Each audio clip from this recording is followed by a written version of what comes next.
Mesdames et messieurs, merci de nous retrouver dans votre émission Le Meilleur Éveil et merci de prendre ce rendez-vous pour le compte de cette nouvelle semaine. À suivre donc les différentes rubriques que vous connaissez si bien, la revue des titres, le bulletin d'information, la météo, le brief culturel et dans l'interview matinale, nous recevons pour vous Célestin Oussou, député du Parti Les Démocrates. La revue de presse, c'est à suivre avec Ansel Orisha et on se retrouve en fin d'émission dans votre rubrique La citation du jour. Merci de nous rejoindre. On se retrouve tout juste après ceci.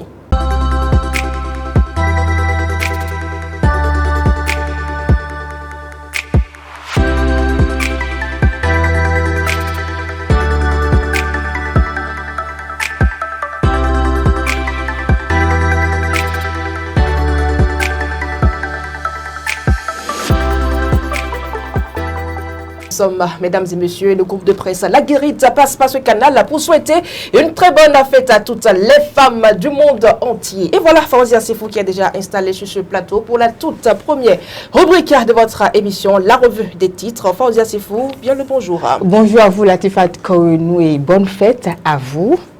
Merci. Alors, la revue des titres, dans cette rubrique, nous allons prendre connaissance de l'actualité.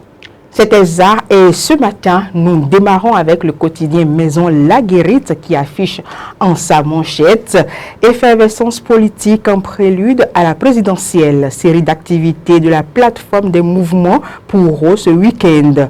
Mobilisation dans 7 départements du Bénin simultanément.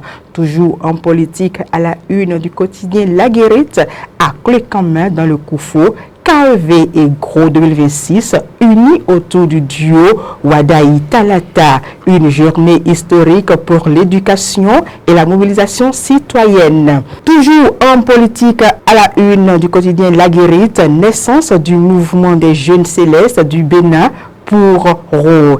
Nestor Glidia envoie ses pairs en mission pour Wadaï. Au moins 75% de taux de participation visé à la présidentielle.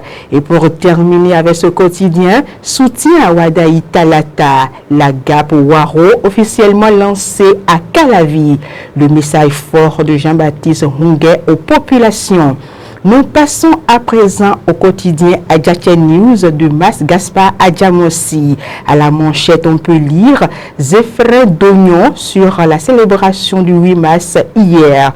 Les femmes du fan club Rumia de Wadaï sont déjà en note de mobilisation. Présidentielle d'avril 2026 au Bénin, les policiers mis à la retraite d'office soutiennent le duo Wadaï Talata. Ils se félicitent des réformes engagées par le président Talon. À la fausse manchette du bas, on lit le président Vlavounou aux journalistes accrédités au Parlement. Je le cite, soutenez le président Djogbenou comme vous m'avez soutenu. Fin de citation. GIF 2026 à l'Assemblée nationale, le RFFPB organise une opération de don de sang au Parlement. Conseil municipal de Porto Novo, Clément Humpé, nouveau président de la Commission des affaires économiques et financières. Avant de boucler avec ce journal, Journée internationale des droits des femmes au CHDO, une marche de santé pour célébrer et sensibiliser. Participation active du DG à l'Otiou Filéa Roum. Nous passons à présent au quotidien Le Paraclet, célébration de la GIF 2026, Christelle Rondonoubo, une figure politique, a enseigné. L'indépendance s'installe à présent. À l'occasion de la Journée internationale des droits des femmes, on fait appel à plus de responsabilité et de justice pour les femmes. L'informateur nous informe à présent. Succession de Boni Yahi à la tête du parti Les Démocrates. Éric Houndete coincé, s'exclame le canard. Le Béninois libéré. Mobilisation de la plateforme des 500 mouvements pro-Wadaï. Le Bénin quadrillé pour la victoire de Wadaï. Partner News, Soava, le sacre aquatique des Amazones fluviales pour un 8 mars historique. L'investigateur à présent. Présidentielle du 12 avril, une plateforme de 500 mouvements œuvre aux côtés de Wadaï Talata pour un taux de participation de 115%. L'autre quotidien à présent, actualité politique nationale, Basile Arrossi confirme son soutien à Wadayi et éclaire sur la décision de Boni Yayi. Fraternité présidentielle du 12 avril 2026, la plateforme de soutien au duo Wadayi Talata lance ses activités dans les 12 départements. Le potentiel présidentiel 2026 au Bénin, Wadayi Talata, le duo porté par des mouvements à travers plusieurs départements. L'emblème du jour à présent, présidentiel 2026, les mouvements de soutien s'intensifient, la mobilisation à travers plusieurs départements, Calavi, Parakou, Aplahoué, Djougou, Cotonou, Akwa-Mesrete et Abomey mobilisés. Les 4 vérités, géant meeting des mouvements et associations de la plateforme Soutien RO, la mobilisation des électeurs lancée dans plusieurs villes. La nouvelle tribune présidentielle au Bénin, les soutiens à Wadayi se mobilisent pour un taux record. La nation, participation à la présidentielle 2026, mouvements et acteurs politiques de divers horizons mobilisés. Le matinal, participation massive à la présidentielle du 12 avril 2026. La déferlante Wadayi Talata s'empare de plusieurs villes clés. Matin libre, présidentielle 2026, fort taux de participation des mouvements pro-Wadayi sonne la mobilisation. Avant de boucler définitivement avec cette rubrique Latifat Kowenu ce matin, nous retournons une fois encore à la une du quotidien La Guérite qui placade en manchette effervescence politique en prélude à la présidentielle, série d'activités de la plateforme des mouvements pour ce week-end. Mobilisation dans 7 départements du Bénin simultanément. À Koulekama, dans le Koufo, KEV Gros 2026, unis autour du duo Wadayi Talata, une journée historique pour l'éducation et la mobilisation citoyenne. Naissance du mouvement des jeunes célestes du Bénin pour Nestor Glidja envoie ses pairs en mission pour Wadayi. Au moins 75% de taux de participation visé à la présidentielle. Et pour définitivement terminer, soutien à Wadayi Talata, la GAP Waro officiellement lancée à Calavi. Le message fort de Jean-Baptiste Hungé aux populations. Et vous restez avec nous, Fauzia Sefou, on vous retrouve tout de suite dans le bulletin d'information. Vous l'avez dit, nous ouvrons ce bulletin d'information Latifat Kowenu par les titres phares à la une du quotidien La Guérite. Lundi 9 mars 2026. Bonjour et bienvenue à la présentation de la une du journal La Guérite. En sa manchette, le Canada Konamboy affiche effervescence politique en prélude à la présidentielle. Série d'activités de la plateforme des mouvements pour ce week-end. Mobilisation dans 7 départements du Bénin simultanément. Le samedi 7 mars 2026 a marqué un tournant décisif dans la mobilisation des électeurs en faveur du duo Romuald Wadayi et Mariam Chabi Talata Zimé en vue de la présidentielle d'avril prochain. La plateforme des mouvements soutenant la candidature de Romuald Wadayi a organisé sur l'ensemble du territoire national de géants meetings politiques. Toujours dans la même dynamique, à Koulekama dans le Koufo, KEV et Gros unis autour du duo Wadayi Talata. Une journée historique pour l'éducation et la mobilisation citoyenne. Le samedi 7 mars 2026, sous le soleil lumineux de Koulekama, une nouvelle page de l'engagement citoyen s'est écrite avec force et conviction. La maison des jeunes de cette commune du Koufo a servi de cadre à la toute première activité officielle conjointe du cercle d'action des enseignants engagés pour la victoire KEV et de la génération Romuald Wadayi Gros 2026. Dans une atmosphère à la fois solennelle et fraternelle, enseignants du primaire, du secondaire et du supérieur, parents d'élèves et sympathisants se sont retrouvés autour d'un idéal commun, affirmer leur volonté de participer activement à la vie démocratique du Bénin et de peser par leur mobilisation sur l'issue de l'élection présidentielle du 12 avril 2026. À la fausse manchette du bas du journal, on peut lire « Naissance du mouvement des jeunes célestes du Bénin pour Nestor Glidja envoie ses pairs en mission pour Wadaï. Au moins 75% de taux de participation visé à la présidentielle. La jeunesse de l'Église du christianisme céleste est décidée à peser dans le débat national.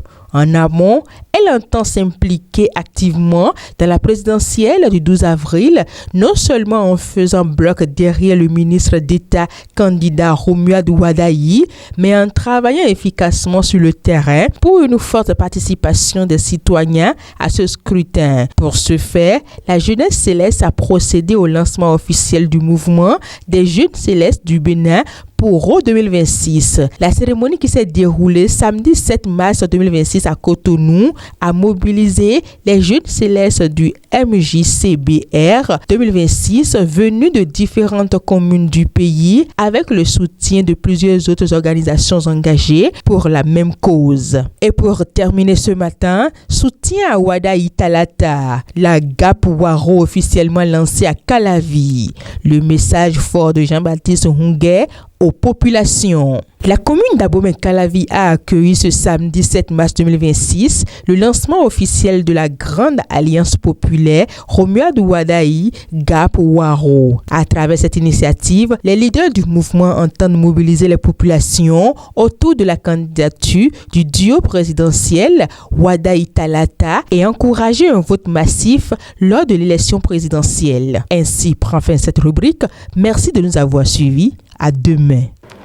En politique, à présent, le samedi 7 mars 2026 a marqué un tournant décisif dans la mobilisation des électeurs en faveur du duo Romuald Wadaï et Mariam Chabi Talata Zimé en vue de la présidentielle d'avril prochain. La plateforme des mouvements soutenant la candidature de Romuald Wadaï a organisé sur l'ensemble du territoire national un géant meeting politique. Cette activité politique qui marque le début d'une mission citoyenne, celle de la mobilisation des électeurs pour l'obtention d'un taux de participation électorale inédit lors de la prochaine présidentielle et pour assurer l'élection du duo dès le premier tour avec une légitimité incontestable, s'est déroulée simultanément dans plusieurs villes de cet département du Bénin, à savoir à Abomey-Calavi dans l'Atlantique, à Parakou dans le Borgou, en passant par Aplahoui dans le Koufo, Djougou dans la à Cotonou, 3e arrondissement dans le littoral, à Croix-Misrété dans l'Ouémé et à Abomey dans le Zou. Faisons le point des mobilisations avec Anselme Orisha. À environ un mois de l'élection présidentielle du 12 avril 2026, la plateforme des mouvements soutenant la candidature de Romuald Wadaï sort la grande artillerie. Le samedi 7 mars dernier, elle a mobilisé à travers le pays, notamment dans 7 départements, des acteurs politiques et plus de 500 mouvements acquis à la cause du duo Wadaï Talata. Objectif, envoyer les émissaires des différents mouvements sur le terrain afin de sensibiliser, convaincre et rallier les indécis à la cause du duo présidentiel en vue d'obtenir plus de 75% de taux de participation électorale et d'assurer la victoire du duo dès le premier tour. Notre mobilisation ne prend tout son sens que si elle se traduit dans les urnes. Nous devons porter partout ce message puissant. Ceux qui votent décident. Ceux qui s'abstiennent subissent. Comme l'a dit Thomas Gerson, le prix de la liberté, c'est l'éternelle vigilance. Et cette vigilance s'exprime dans le vote. Cette vérité doit guider toutes nos actions, toutes nos sensibilisations et toutes nos stratégies sur le terrain. Le Borgou doit être un département modèle, un département qui montre l'exemple par un taux de participation exceptionnel. D'Abomey-Calavi dans l'Atlantique, à Parakou dans le Borgou, en passant par Aplahoui dans le Koufo, ainsi qu'à Djougou dans la Donga, pour Cotonou dans le littoral et à Croix-Misrété dans l'Ouémé, puis à Abomey dans le Zou, le mot d'ordre était le même. Avec le duo Wadaï Talata, bâtir ensemble le Bénin de nos rêves. Votre présence massive témoigne d'une chose. Le Koufo est debout, organisé, prêt à jouer pleinement son rôle dans la dynamique politique nationale. Je reste donc convaincu que notre département, fidèle à son histoire et à ses valeurs, saura jouer pleinement sa partition dans cette dynamique nationale. À chaque étape, les différentes interventions ont mis en lumière le profil du candidat Romuald Wadayi qui, selon eux, incarne le choix de l'unité, de la continuité, de l'innovation. Le candidat Romuald Wadayi, il a promis créer de la richesse, de la prospérité. Wadayi président, il n'y a pas de nationalité différente. Il n'y a qu'une seule nationalité, la nationalité béninoise. Wadayi président, c'est la continuité dans la différence. Je dis la continuité dans la différence parce qu'il continuera tout ce qui est bon et beau. Wadayi président, c'est le renforcement du dialogue politique. Wadayi président, c'est une opportunité pour la jeunesse béninoise. Tout en appelant les populations à sortir massivement le 12 avril prochain pour s'acquitter de leurs devoirs civiques, les différents mouvements ont réaffirmé leur soutien ainsi que leur engagement à relever les défis d'un taux de participation électorale inédit pour cette présidentielle. Nous devons nous lever, nous devons nous mobiliser, nous devons aller voter massivement. Le Koufou est prêt à prendre toute sa place dans la dynamique nationale autour de Romuald Wadayi. C'est pourquoi je vous invite à sortir massivement le 12 avril pour apporter au Péchoir notre candidat. À travers ces différentes mobilisations, le duo Wadayi-Talata peut donc s'en réjouir et compter sur l'engagement de la plateforme pour un scrutin qui augure d'une surprise agréable au soir du 12 avril prochain. Et nous parlons toujours mobilisation autour du duo Wadayi-Talata. À l'heure où le Bénin s'apprête à écrire une nouvelle page de son histoire politique, la jeunesse n'entend pas rester en marge. Elle s'affirme avec force et conviction pour prendre activement part à la présidentielle d'avril.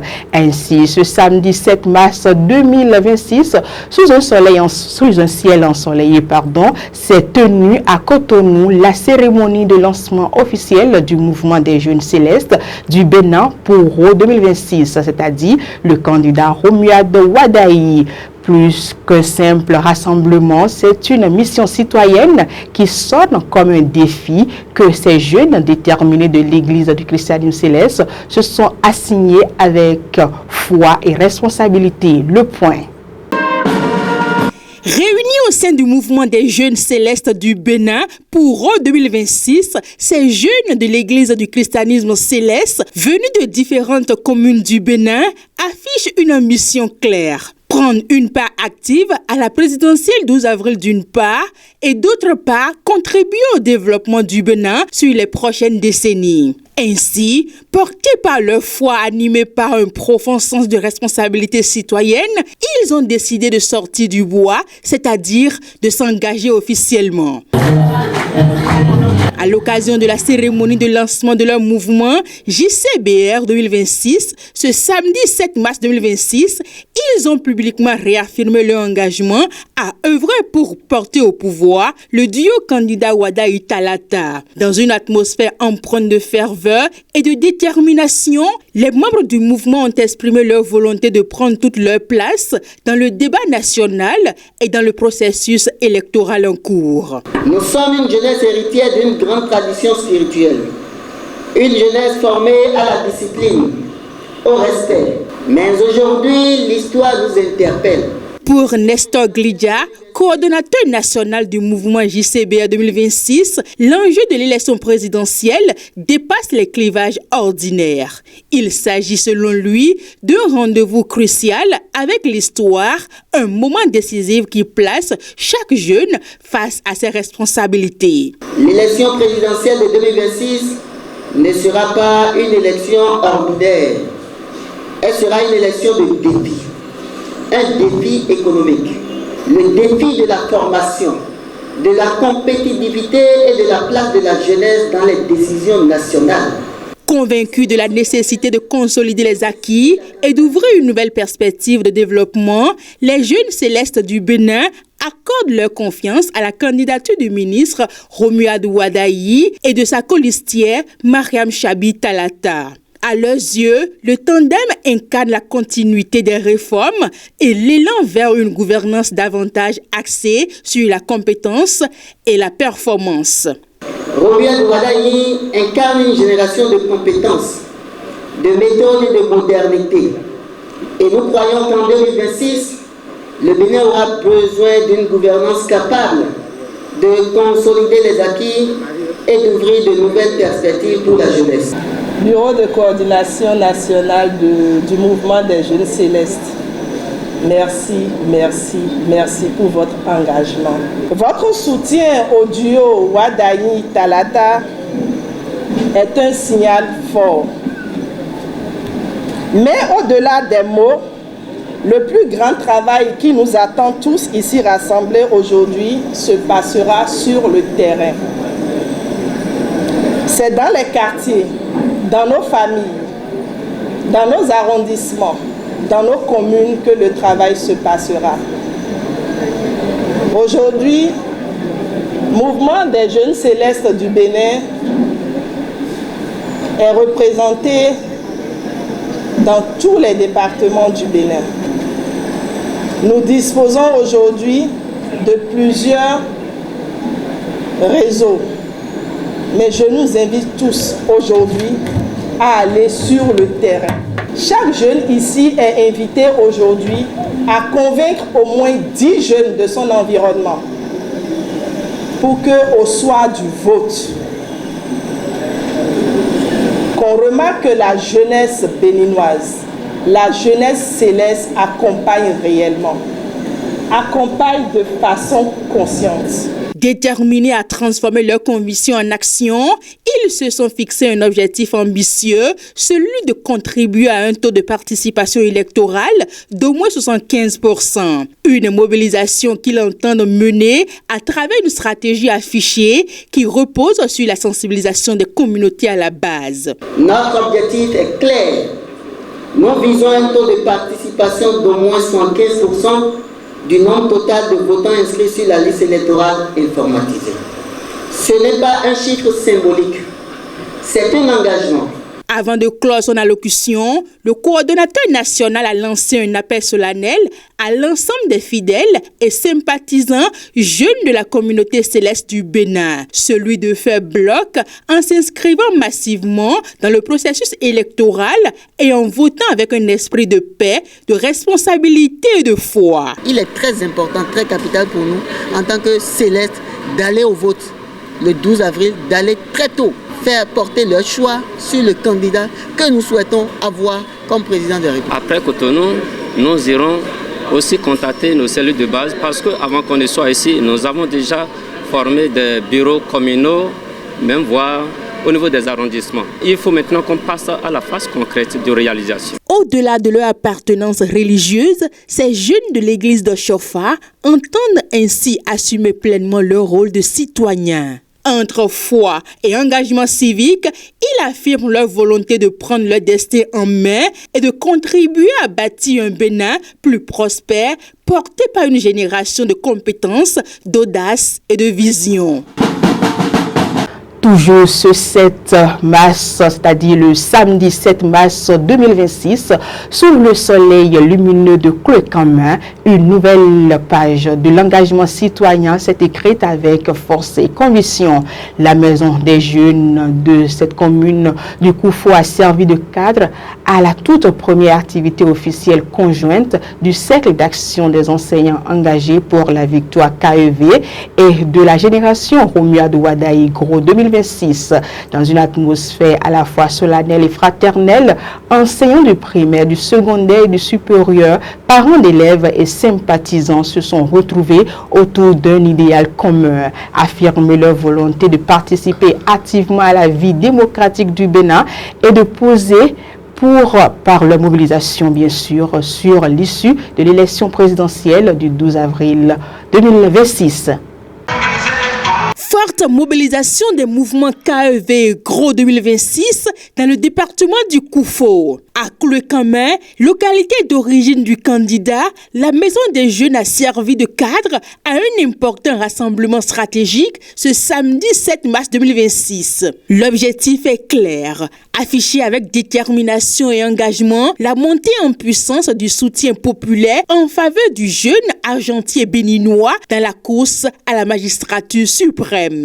Se mobiliser dans les écoles, dans les collèges et universités pour pouvoir sortir massivement le 12 avril prochain et voter massivement le duo Wadani Talata. Il s'agit de la première grande rencontre conjointe entre le Cercle d'action des enseignants engagés pour la victoire KEV et la génération Romuald Wadayi Gros 2026. Cette initiative a permis de dépasser les clivages habituels pour rassembler les forces autour d'une même ambition. Construire un avenir plus prometteur pour la jeunesse béninoise. Enseignants, parents d'élèves et sympathisants venus de plusieurs localités du Bénin ont massivement répondu à l'appel de Honoré Agossou, président du KEV, et de Eric Akouté, vice-président de Gros 2026. Une mobilisation significative qui traduit l'adhésion croissante des populations et la volonté affirmée d'accompagner cette dynamique. Il est d'une vérité indéniable que chaque enseignant possède derrière lui plus d'une centaine d'électeurs. C'est pourquoi nous sommes aujourd'hui dans le Koufo afin de galvaniser nos collègues à mouiller le maillot dans le souci majeur de booster le taux de participation aux prochaines élections présidentielles. Au-delà des différentes interventions, la rencontre a été ponctuée par des échanges constructifs autour d'un objectif central, encourager une forte participation des électeurs à l'élection présidentielle du 12 avril prochain. Sensibilisation des populations, organisation du travail de terrain et engagement citoyen figurent parmi les principales stratégies retenues. Nous demandons à tous les enseignants d'encourager la mise en place des réseaux dans les établissements afin que nos élèves en âge de voter puissent réellement sortir pour aller voter le 12 avril. Encourager les parents d'élèves, le bureau APE à entrer dans la danse et nous souffler les difficultés.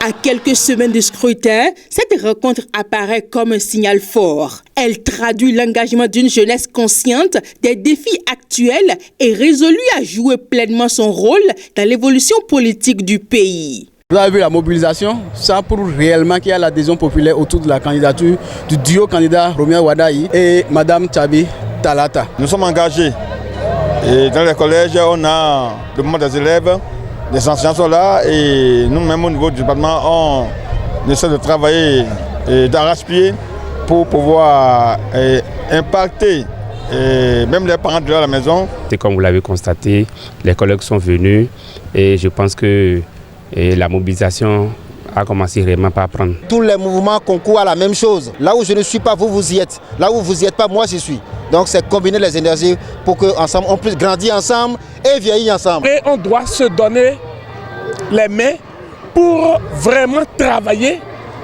pour avoir un bon score au soir du 12 avril 2026. Cette fois-ci, c'est un travail de fourmi. On n'a pas à s'agiter. Et je demande à tous les enseignants de se mettre dans la danse. C'est notre candidat, c'est un jeune. En donnant le coup d'envoi de cette dynamique depuis Cloué-Camin, le Koufo se positionne comme le point de départ pour plusieurs actions à venir portées par le KEV et Gros 2026.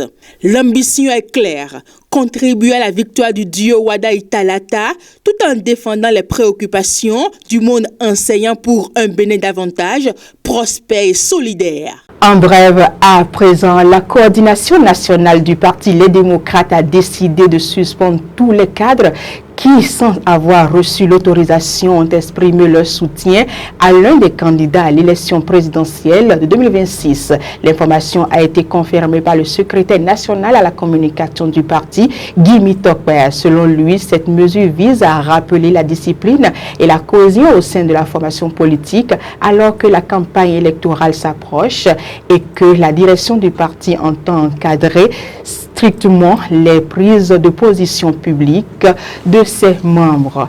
Les actualités hors de nos frontières à présent.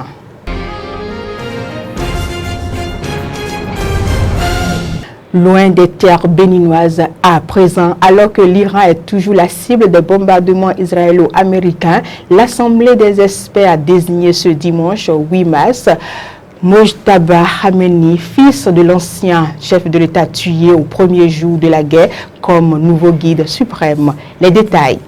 Aux premières heures du jour, ce dimanche, RFI indique qu'un consensus était dégagé au sein de l'Assemblée des experts et qu'un nom qui avait été évoqué par le grand Satan, c'est-à-dire les États-Unis, avait émergé. Il devenait ainsi de plus en plus certain qu'il s'agissait de Mojtaba Khamenei, dont le nom avait été prononcé récemment par Donald Trump dans une interview au CIS Axios. Selon les médias iraniens, Mojtaba Khamenei avait été élu avec 90% des voix lors d'une réunion secrète des membres de l'Assemblée des experts dans la ville sainte de Qom. Et bien que le président américain ait déclaré que si ce dernier avait été nommé, il serait tué comme son père, fin de citation, Mojtaba Khamenei, 56 ans, a jusqu'à présent survécu à la campagne de bombardement aérien conduite par les États-Unis et Israël contre Iran. Ce dernier était considéré comme un possible successeur d'Ali Khamenei après des années passées à nouer d'étroites relations avec les gardiens de la révolution et à consolider son influence au sein de l'institution cléricale iranienne. Son nom circulait avec plus d'insistance encore depuis la mort d'un autre potentiel candidat, l'ancien président Ebrahim Raïssi, tué dans un accident d'hélicoptère en 2024. Ce religieux du rang intermédiaire, qui se présente comme le gardien de la pensée de son père, est toujours opposé aux partisans d'un dialogue avec l'Occident dans le cadre des efforts visant à freiner les ambitions nucléaires iraniennes. Ses relations avec le corps des gardiens de la révolution, l'armée idéologique du régime, lui donnent un pouvoir accru au sein de l'appareil politique et sécuritaire iranien. Il jouit d'un fort soutien au sein du CGRI, en particulier parmi les jeunes générations radicalisées, estime Skara Arabi, spécialiste du CGRI au sein de l'United nucléaire iranienne, une organisation basée aux États-Unis. Pour ses détracteurs au sein du régime, Mojtaba Khamenei n'a pas les qualifications religieuses requises pour devenir guide suprême. Sa nomination irait également à l'encontre de la volonté des fondateurs de la République islamique de rompre avec la tradition dynastique de la monarchie des Shahs. Né en 1969, à Mashhad, Mojtaba Khamenei a vu pendant son enfance son père se mobiliser aux côtés de Rouhal Khomeini contre le régime de Shah. Mojtaba Khamenei a combattu pendant la guerre Iran-Irak 1980-1988 et effectué des études religieuses au séminaire de Qom, épicentre de la théologie chiite. Il porte le titre d'Ochado Islam, inférieur à celui d'Ayatollah dans la hiérarchie religieuse chiite, et le turban nord du Sayed, descendant direct du prophète Mohammed. Il n'a jamais occupé de position officielle au sein du gouvernement de la République islamique. On a pu le voir à des rassemblements en faveur du régime, mais il ne s'est que rarement exprimé en public, notamment après le décès de son père. Au Burkina Faso, pour terminer, une nouvelle attaque a eu lieu contre les forces de sécurité. Ce sont les policiers du GIMI, groupement des unités mobiles d'intervention de la police, détachés à Nyamba, à une vingtaine de kilomètres de Fada, Grouman, dans l'est du pays, qui ont été ciblés. Leur base a été pillée et incendiée. Il n'y a pas encore de bilan officiel, mais des sources sécuritaires Au moins une trentaine de policiers ont été tués dans cette attaque. Les assaillants sont arrivés en grand nombre et à moto dans l'après-midi. L'attaque a duré au moins 2 heures, raconte une source sécuritaire. Le camp a été saccagé et une partie du matériel emporté par les terroristes, poursuit-elle. Une autre source précise que les alertes se sont multipliées, mais que les renforts ne sont pas arrivés à temps. L'attaque a eu lieu au moment où une nouvelle équipe venait de relever celle qui était en place. Aucun bilan officiel n'est disponible pour le moment. Les sources contactées évoquent plusieurs dizaines de morts et de blessés dans le rang des policiers. Le ratissage se poursuit pour retrouver ceux qui manquent toujours à l'appel. Le camp avait subi une attaque simulée l'an dernier, quasiment à la même période. Depuis le début de l'année, la région de l'Est du Burkina Faso frontalière du Bénin, du Togo et du Niger est la cible des groupes terroristes. Il y a 2 semaines, une unité de garde forestier de Pandjari a subi une attaque qui a, là aussi, fait des dizaines de morts.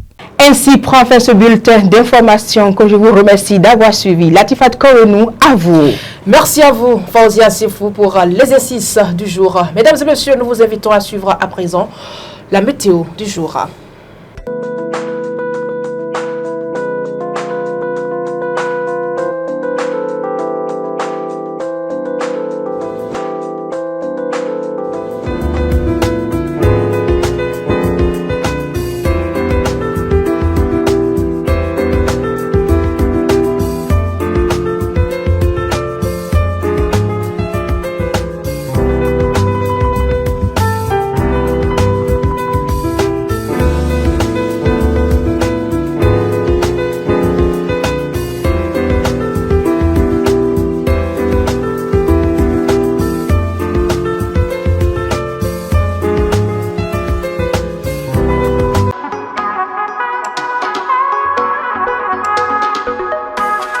Et dans la note culturelle, mesdames et messieurs, programme Ciné Bénin avec le film Le Linge Sale de Médès Agongé.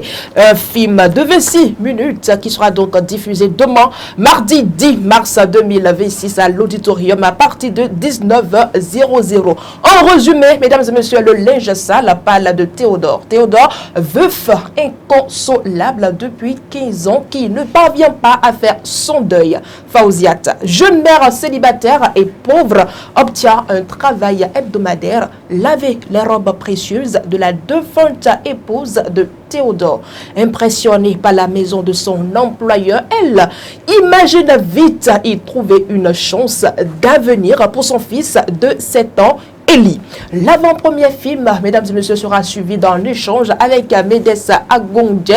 Alors, ne manquez pas ce rendez-vous avec Ciné Bénin, Le Linge Sale de Médès Agongé, qui est donc à suivre demain, mardi 10 mars 2026, à partir de 19h00 à l'auditorium. L'entrée, elle est juste gratuite. Et nous passons à présent dans l'interview matinale.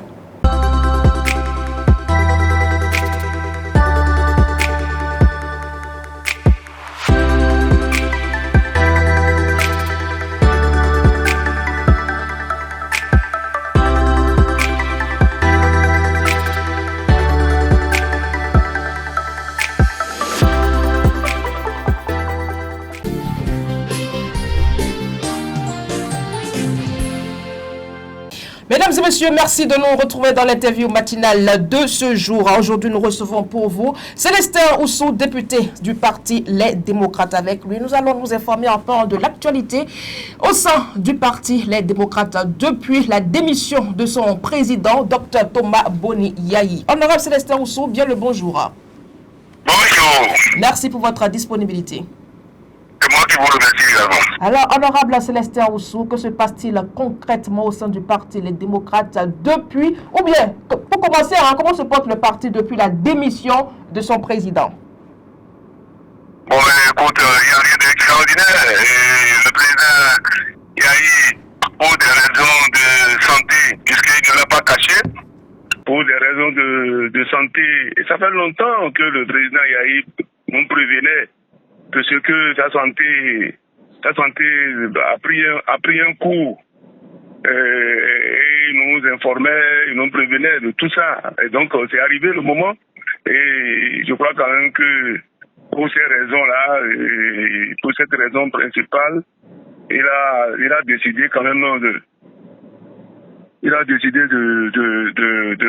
nous de déposer les tabliers au sein du parti. Bon, c'est vrai qu'il l'a fait, mais nous, on l'a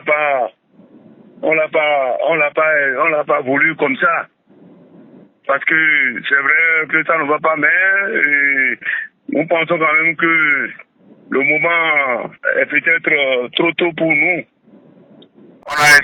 C'est l'affaire aussi. Si vous dites que, ou si vous croyez réellement aux raisons sanitaires évoquées par le président, pourquoi insistez-vous quand même à ce qu'il revienne à la tête du parti quand vous savez, si vous savez réellement que l'homme est malade? Non, en fait, on veut bien ménager le président Yahi, et il n'est pas non plus agonisant. Il n'est pas agonisant. Bon, donc, nous avons estimé quand même que c'est vrai qu'il a le problème de santé, mais nous ne lui demanderons pas grand-chose. Nous voudrions quand même que, en tant que quelqu'un de ce rang, pour le parti, bon, nous estimons quand même que il peut toujours nous accompagner jusqu'à un moment où peut-être on va se préparer définitivement pour assumer ça. Mais il reste toujours cette manière de voir les choses reste toujours dans la volonté du président Yahi. Hein. Reste toujours dans la volonté du président Yahi. C'est lui qui a des difficultés de santé et c'est lui. Mais nous voulons quand même le solliciter. Nous voulons le solliciter pour qu'il nous accompagne jusqu'à encore à un niveau donné. Et ça va être peut-être analysé avec lui et avec la délégation qui est mise sur pied pour le rencontrer. Ça va être lui. Il n'y a rien de si grave que ça. Il n'y a rien d'aussi grave que ça. Nous ne voulons pas l'envoyer encore sur le terrain. Nous ne voulons pas encore l'envoyer partout. Mais de sa position, est-ce que il ne peut pas nous accompagner jusqu'à un niveau où, bon, ensemble, et pourquoi pas peut-être jusqu'au prochain congrès dans l'année en cours. Il ne veut pas dire qu'il reste fermé au parti ou qu'il refuse des sollicitations. Bon, nous estimons. Bon, évidemment, c'est que si vous savez le prendre, ça peut aller. Si vous savez le prendre, ça peut aller, puisque faut reconnaître qu'il a fait beaucoup de sacrifices pour le parti. C'est clair. Il en a fait suffisamment. Et même si on n'arrivait pas à le convaincre qu'il maîtrise sa position, on gagnera toujours quelque chose de lui. Hein. Vous savez, Yahi n'est pas n'importe qui à la tête de ce parti-là. Hein. Et dans ce pays, tout le monde sait que c'est qu'il a été président et il a géré les Béninois, qu'il l'aime pas pendant 10 ans. Ce n'est pas beaucoup, ce n'est rien. C'est pas rien, hein. Honorable Célestin Oussou, dites-nous concrètement pourquoi vous insistez, pourquoi les responsables du parti, les démocrates, insistent sur le retour de l'ancien président à la tête du parti, les FCB. Les démocrates, pardon. Oui, mais madame, je viens de vous le dire. Il y a des non-dires dans vos propos, honorable Célestin Oussou. Que cachez-vous à l'opinion publique? Mais si vous avez les non-dires, mais révélez-les. À vous de nous dire. Madame. Non. Quelqu'un qui... Est-ce qu'on l'avait supprimé pour lui prendre la tête? Nous avons, évidemment, nous avons négocié avec lui. Nous avons dit vraiment qu'on a besoin de lui à la tête du parti. Bon, il a fait ce qu'il a pu.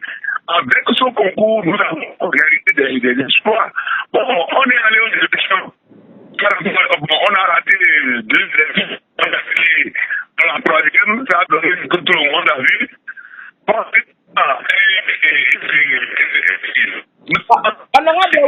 Honorable Oussou. Le président Yahi Boni, il était président d'honneur du parti. Oui.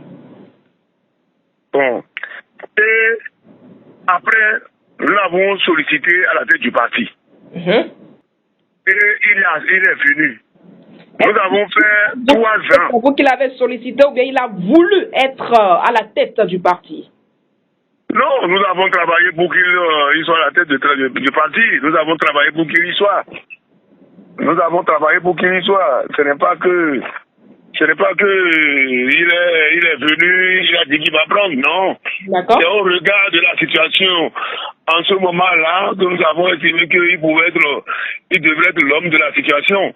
Bon, c'était ça. C'était ça. Donc, il n'y avait pas... Mais nous, qu'on le veuille ou non, nous avons vu, il a contribué énormément à l'enracinement du parti.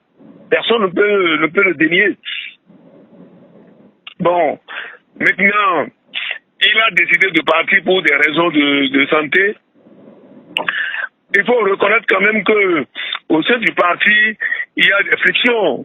Mais cette friction n'est pas forcément... Ces frictions ne sont pas forcément liées à sa présence à la tête du parti. Nous avons des problèmes internes. Ça, là, c'est lié à toute organisation humaine. Et nous devons nous entendre pour régler ça. Ça, c'est autre chose. Mais si le président, il y a longtemps, comme je viens de vous le dire, même depuis 2025, plus précisément, le président Yahi nous prévenait qu'il avait des problèmes de santé. Ça, là, ne pas le reconnaître, c'est tricher avec sa conscience. Moi, par exemple, je le savais. Bon, il a décidé de partir en ce moment. Nous allons le voir pour dire non. Président, c'est vrai que vous avez des problèmes de santé, mais vous n'êtes pas ici de la bataille, vous n'êtes pas là. Vous pouvez toujours, c'est vrai qu'on va aménager un peu votre santé, ne vous demandera pas trop de choses, mais vous allez nous accompagner peut-être jusqu'au niveau au prochain congrès. Ça, par exemple, c'est une proposition. C'est une proposition. On peut le faire. C'est pas exclu, non? C'est notre droit, non? Alors, donc, nous sommes dans ça. Et c'est pourquoi le vendredi passé, quand la coordination nationale s'est réunie, nous avons décidé, la coordination n'avait pas pour ordre du jour la démission du président du parti. C'est arrivé, puisque la section de la coordination était déjà programmée avant la survenance, n'est-ce pas, de la démission du président. D'accord. Donc ça fait aussi un plat de résistance. Nous avons estimé que avant de poursuivre les points inscrits à l'ordre du jour de la session, nous devons peut-être faire encore un effort aller vers le président, l'écouter, davantage prendre connaissance, davantage de ces choses-là, des raisons. C'est vrai qu'il a déjà dit, mais il peut davantage approfondir ça. Il a connu une évolution de sa santé, la détérioration de sa santé, certaines réflexions. Il ne va pas être avec nous. Oui. Alors donc, d'entendre, il y aurait encore d'autres raisons qui motivent la démission du président Yahi Boni de la tête du parti. Ah non, il a dit la raison fondamentale. Il a dit la raison. On ne peut pas. Mais écoutez, celui qui est malade, c'est lui qui sait qu'il est malade. C'est lui qui sait qu'il est malade. Et donc, la raison qu'il a avancée dans sa lettre de démission, c'est clair. C'est pour des raisons de santé. Il a ajouté autre chose, ça veut dire qu'on est dans le secret de Dieu.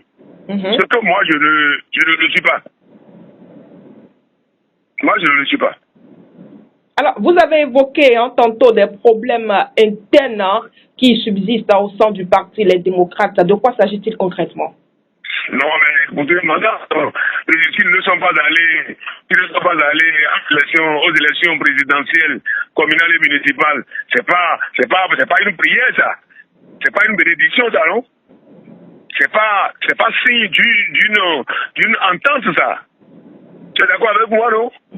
Donc, tous les Béninois, même la communauté internationale, sait que le parti, les démocrates, principal parti de l'opposition au Bénin, n'est pas allé aux élections présidentielles, communales et municipales. Ça là, on est allé sur aucune chaîne dire que c'est pas plaisir que nous ne sommes pas y allés. C'est pas vrai ça. Et donc c'est déjà les signes de certains éléments de crise qu'on peut appeler comme ça. Et pourquoi nous allons nous cacher derrière les mots? C'est bien ça. Et vous le saviez bien, puisque la presse a beaucoup parlé. La presse a fait beaucoup d'analyses. La presse est allée même plus loin que la crise elle-même au sein du parti. Alors, on croit certaines rumeurs, honorable Célestin Oussou, le parti Les Démocrates, il y aurait deux camps au sein du parti Les Démocrates.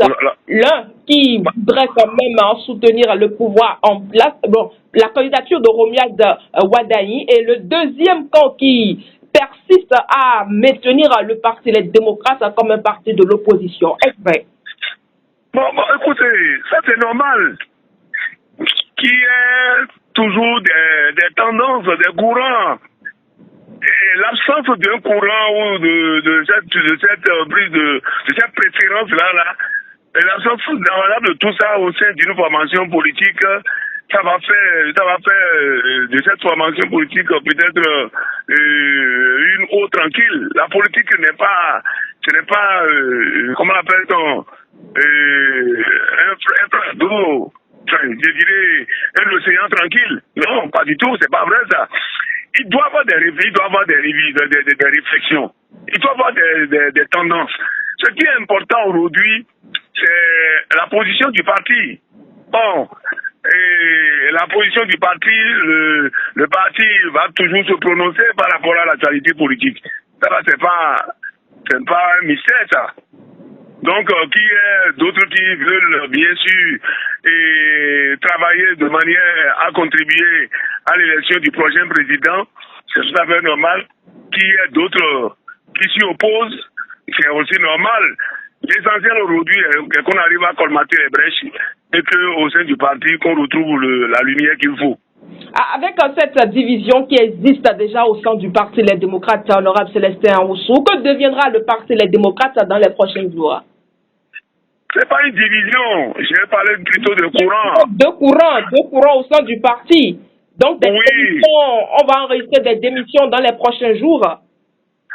Bon, c'est la vie d'une formation politique, madame. Nous sommes tous contemporains de la démocratie. Et si vous fouillez dans l'histoire, vous allez voir qu'il y a des partis qui ont connu quand même des crises. Bon, on n'aurait jamais souhaité ce que vous dites là. Le parti Les Démocrates saura surmonter ces prémices ou ces indices de ce que vous appelez division. C'est tout à fait normal. C'est ça qui fait d'un parti un grand parti. Donc, absolument pas. Je n'en fais pas une préoccupation au point même de dire maintenant que le parti va disparaître, tout ça. Loin de là. C'est des positions, ce n'est pas faux, c'est des positions qui sont aujourd'hui en débat au sein du parti. C'est des positions qui sont en débat. Et donc, bien sûr, on trouvera toujours un point d'accord. Vous trouverez toujours un point d'accord, honorable Célestin Oussou, surtout avec le président du parti, désormais ex-président du parti, Dr Thomas Boni Yayi, qui a claqué la porte, suivi de son fils Chabi Yayi. On se demande bien ce qui restera du parti Les Démocrates.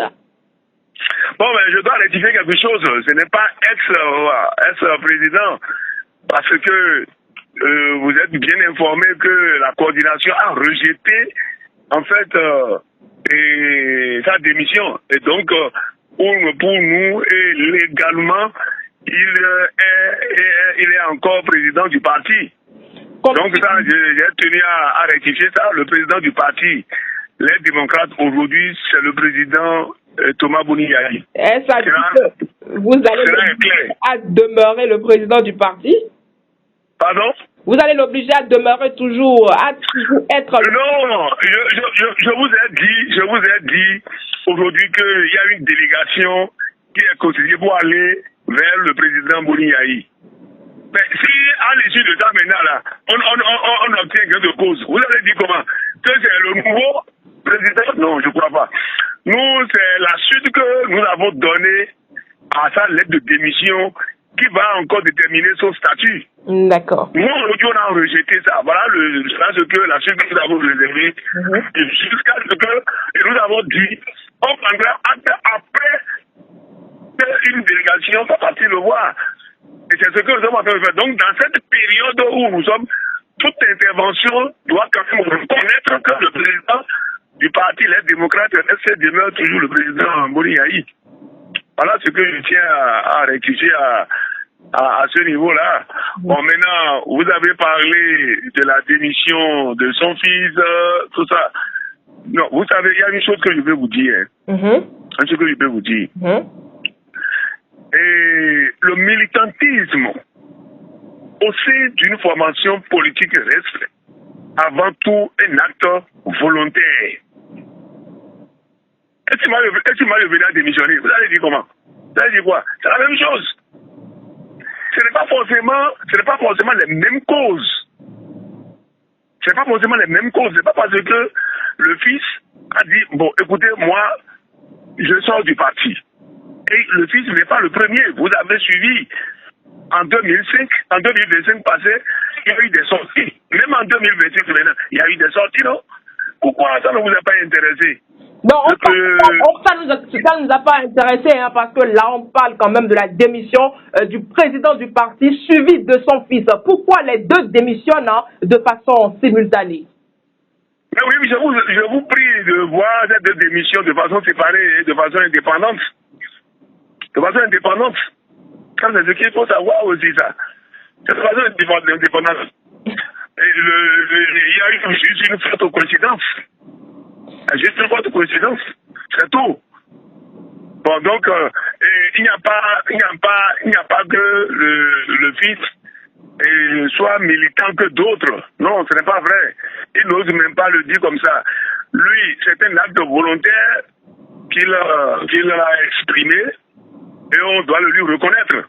Bon, il n'est pas malade, hein. Il n'a pas des problèmes sanitaires, hein, tout comme son père, Dr Thomas Boni Yayi. Bon, la question reste posée, hein, honorable Oussou. Oui, mais il n'y a pas que le motif sanitaire qui motive une démission. Il y a plusieurs raisons, chacun, pour convenance personnelle. Ce que vous mettez dedans, c'est beaucoup. Pour convenance personnelle, c'est beaucoup. Donc, il n'y a pas que l'autre, le président, lui, il est allé directement vers le motif. Et il nous a précisé le motif. Si l'on dit pour des raisons, pour des motifs, pour des convenances personnelles, vous n'allez pas lui dire pourquoi. Tout ça là, c'est prévu par les tests du parti. C'est prévu. Donc, il ne faut rien dramatiser et il ne faut prendre rien en curiosité. Et c'est deux sorties différentes. Ça a juste eu lieu le même jour. Le président Boni Yayi nous a tout le temps prévenu de ce que sa santé n'est pas toujours au point. Et donc, c'est arrivé. Nous avons estimé qu'il peut toujours nous aider, peut-être jusqu'à aller au prochain congrès. C'est à lui de décider. C'est à lui de décider. Puis c'est lui qui se connaît. Si là où il est aujourd'hui, là, parce que si là où il est aujourd'hui, il estime que les activités politiques au sein du parti vont lui créer plus de problèmes de santé, écoutez, vous n'allez pas lui imposer de façon indéfinie sa présence. C'est quand même ce que vous tentez de faire, hein, en essayant de le rencontrer demain pour qu'il revienne sur sa décision. Oui, mais Madame, vos préoccupations me paraissent un peu... Et j'ai comme l'impression que, bon, peut-être vous êtes dans le secret des dieux. Non, détrompez-vous, honorable Célestin Oussou. C'est juste pour informer quand même, hein, nos amis internautes qui nous suivent. Oui, en fait, je veux vous dire de rien dramatiser. D'accord. C'est la connaissance que j'ai du dossier, ça. D'accord. Et oui, c'est la connaissance que j'ai du dossier. Et je peux vous dire, j'échange souvent aussi avec le président Yayi. D'accord. Oui, j'échange souvent avec lui, sauf qu'il n'a pas encore dit la vérité. Et que vous estimez qu'il n'a pas encore dit la vérité. Mais moi, je n'ai pas pris ça comme ça. D'accord. J'ai l'information peut-être à la hauteur des relations qu'il a avec moi, à la limite. Ce que je peux comprendre, si d'autres raisons venaient. Mais moi, je crois quand même que c'est logique et c'est prévu. Aujourd'hui, il fait partie des patriarches du parti. D'accord. Il fait partie des patriarches du parti. Et nous n'allons pas quand même, si on veut aussi l'aider, ce n'est pas de lui demander de faire ce qui va encore affecter davantage sa santé. Mais il faut quand même voir, nous estimons qu'il n'est pas en agonie et ne le sera pas, Dieu va le protéger.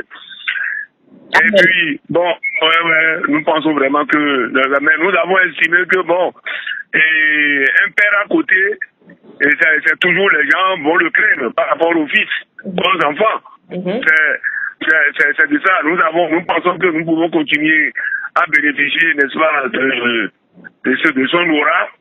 Nous pensons bien ce qui pourrait aider le parti. Donc maintenant, je dis, c'est toujours un acte volontaire.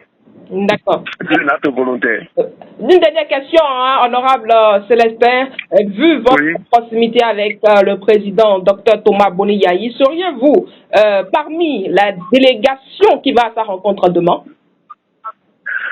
Bon, non, ce n'est pas. En fait, la délégation, c'était prévu pour hier dimanche. D'accord. Mais il aurait souhaité que ce soit demain mardi. Je crois que je suis en train d'aménager également mon programme parce que je n'étais pas dans la délégation. Moi, je n'étais pas dans la délégation. Vous y serez. Maintenant, je n'étais pas dans la délégation. Maintenant, si c'est encore possible, bon, moi, je vais m'y mettre. Il n'y a pas de souci pour ça. Merci à vous, honorable Célestin Oussou. Votre mot de fin en 30 secondes, s'il vous plaît. Non, je voudrais juste inviter les militants du parti, les démocrates, je veux les inviter au calme, pas de péril en demeure. À la demeure, je dis, nous gérons une situation au sein du parti, la démission du président et les perspectives du parti. Voilà aujourd'hui les grands enjeux. Je pense que avec le calme, la sérénité, nous allons gérer, le parti va traverser tout ça. Ce que nous avons déjà connu comme difficulté par le passé, on ne devrait pas en rajouter. Et il faut que cela serve de terreau pour que le parti puisse grandir. Nous n'avons aucun intérêt à faire défendre le parti. C'est vrai que l'existence n'est pas facile parce que ça devient sélectif. La résistance n'est pas facile. Pardon? La résistance n'est pas facile, dites-vous. C'est-à-dire que dans les prochains jours, vous allez vous mettre de l'autre côté aussi pour soutenir le candidat Wadayi? Écoutez, moi je pense vraiment que si on voit l'animation de la vie politique comme étant un champ de guerre, comme ce qui se passe aujourd'hui entre l'Iran, Israël et l'Amérique, je crois que nous allons passer à côté des réalités et du contenu de la politique. Ce n'est pas comme ça. Ce n'est pas la guerre de personne, en fait. Ce n'est pas la guerre de personne. C'est la guerre contre un système. Et aujourd'hui, personne ne peut prédire. Le parti va analyser tous ces éléments en s'appuyant sur l'environnement, tout et tout pour faire son analyse et prendre une décision. C'est le parti. Ici, jusque-là, les prérogatives du parti, ça fait partie des prérogatives du parti. L'option, les perspectives, tout ça là. Ça, je ne pensais pas que autant il y a d'intelligents là-bas, autant il y en a aussi de ce côté. Merci à vous, honorable Célestin Oussou. Une très bonne semaine, nous vous souhaitons. Merci, c'est moi qui vous remercie, madame, la journaliste. Ainsi prend fin l'interview matinale de ce matin. Je vous retrouve tout de suite. Merci bien, merci beaucoup.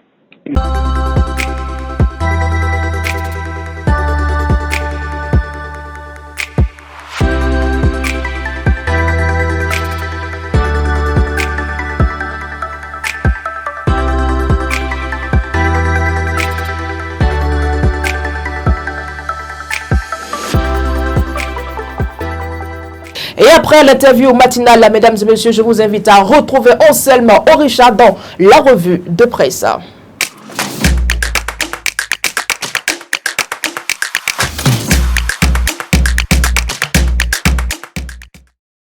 Amis de la revue de presse, mesdames, messieurs, bonjour. Ce lundi, plusieurs journaux dont La Guérite, Fraternité Matin Libre, Le Matinal, Le Béninois Libéré, L'Investigateur du jour, Le Potentiel, L'Emblème du jour, Les 4 Vérités, La Nouvelle Tribune et puis La Nation rapportent que la plateforme des mouvements de soutien au duo Wada et Talata a lancé la mobilisation des électeurs dans plusieurs départements du Bénin. Cette série d'activités qui a lieu simultanément dans 7 départements du pays s'inscrit dans le cadre de l'élection présidentielle du 12 avril prochain, informe les quotidiens. Le quotidien La Guérite rapporte que les mouvements soutenant la candidature de Romiad Wadaï et de Mariam Chabitalata Zimi ont lancé le samedi 7 mars 2026 une vaste mobilisation politique sur l'ensemble du territoire national en vue de la présidentielle du 12 avril. Selon le journal, plusieurs meetings simultanés ont été organisés dans différentes villes du pays afin d'inciter les électeurs à se mobiliser massivement et à soutenir le duo Wada et Talata dès le premier tour. Calavi, Parakou, Aklahoue, Djougou, Cotonou, Akro, Misrete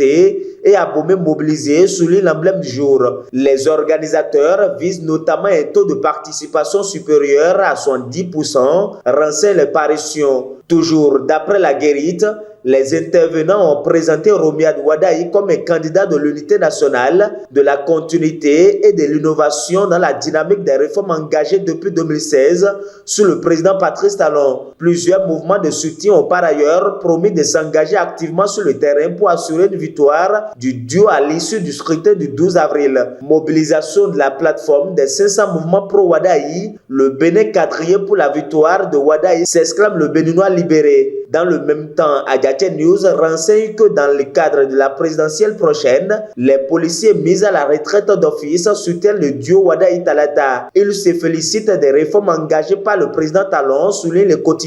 Gestion au sommet de l'État, les policiers retraités d'office saluent les réformes Talon, écrit l'informateur. Pendant ce temps, à l'occasion de la Journée internationale des droits des femmes, Onkwe appelle à plus de responsabilité de justice pour les femmes, rapporte l'Indépendant. La même information est traitée par l'informateur qui précise que Paul Onkwe appelle plutôt à la responsabilité des hommes dans le cadre de la célébration de 8 mars. Parlant justement de Paul Onkwe, le candidat des forces Cori pour un Bénin émergent multiplie les prises de parole à l'approche de l'élection présidentielle béninoise de 2026 pour exposer sa vision politique. Selon La Nation, il se présente comme une alternative visant à renforcer la démocratie, consolider les institutions et promouvoir une gouvernance plus inclusive. Le candidat de l'opposition propose notamment d'organiser un référendum sur certaines réformes institutionnelles récentes, dont l'instauration éventuelle d'un mandat présidentiel de 7 ans et la création d'un Sénat. Il critique également certaines règles du processus électoral, notamment le système de parrainage qu'il juge susceptible de créer des inégalités entre candidats, rapporte le journal du service public.